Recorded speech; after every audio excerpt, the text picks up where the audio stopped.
जवळजवळ 1500 कंत्राटी कामगार कल्याण डोंबिवली महानगरपालिकेमध्ये विविध कंपन्यांमध्ये काम करत होते। सुमित कंपनी आल्यापासून याच्यातले जवळजवळ 850 ते 900 मुलं ज्यांना कामावरनं कमी करण्यात आलं होतं त्यांना कामावर घेण्यात आलं नव्हतं। या कंत्राटी कामगारांनी आज इथे काम बंद आंदोलन पुकारलं होतं आणि त्याच्यासाठी त्यांनी मला संपर्क साधला। मी कल्याण डोंबिवली महानगरपालिकेचे आयुक्त अभिनव गोयल साहेब, त्याचबरोबर बोरकर साहेब, हर्षल गायकवाड यांना संपर्क साधला आणि आयुक्त असतील किंवा महापालिकेचे अधिकारी असतील यांचा एक पॉझिटिव्ह रिप्लाय की या सर्व कामगार जे आज बाहेर आहेत त्यांना आम्ही 15 ऑगस्टच्या आत सगळ्यांना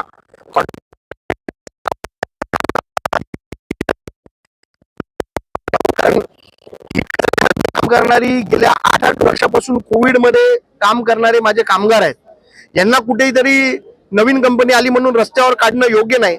आणि माझं तर ठाम आरोप आहे की यांच्याकडनं काही दलालांनी 50-50 हजार रुपये तुमच्याकडनं आम्हाला द्या तेव्हाच तुम्हाला कामावर लावू असं देखील यांना सांगितलं होतं।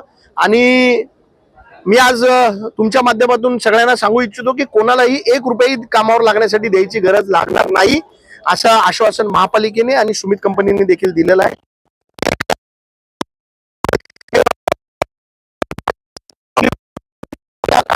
असं वेटीस धरला जात होतो आणि 50-50 हजार रुपयाची डिमांड केली जात होती। तर आज ते आयुक्तांनी सगळे हे खारिज केलेलं आहे। कुठलीही 1 रुपये कोणाला द्यायची गरज लागणार नाही आणि या सगळ्या कामगारांना 15 ऑगस्टच्या आत पूर्णपणे या कंपनीमध्ये कामाला घेतलं जाईल। पैसे मागणारे दलाल आहेत, हे दलाल कंपनीचे काही लोक होते पण कंपनीने आता त्यांना बाजूला केलेलं असं आम्हाला सांगितलेलं आहे।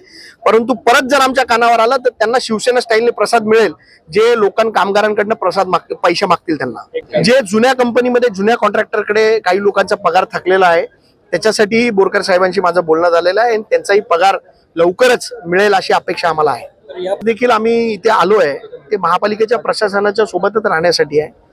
आम्हाला आमचे फक्त जे कामगार आहेत गेल्या 1.5 महिन्यापासून मुलांच्या शाळा चालू झाल्या, 1.5 महिन्यापासून यांना कुठल्याही प्रकारचा पगार मिळत नाही। कामगारांची अतिशय दयनीय अवस्था आहे, त्यांचा हातावर पोट आहे। या कामगारांना कामावर घ्या आणि त्यांचा पगार लवकरात लवकर त्यांच्या अकाउंटला जमा झाला पाहिजे। जे महापालिकेच्या स्वच्छतेसाठी काम करतात त्यांना कुठेही वेठीस धरू नये अशी आमची विनंती होती आणि आज ती मागणी मान्य झालेली आहे असं मला वाटतं। कडू बोल वृत्तवाहिनी, सत्याचा कडवट आवाज।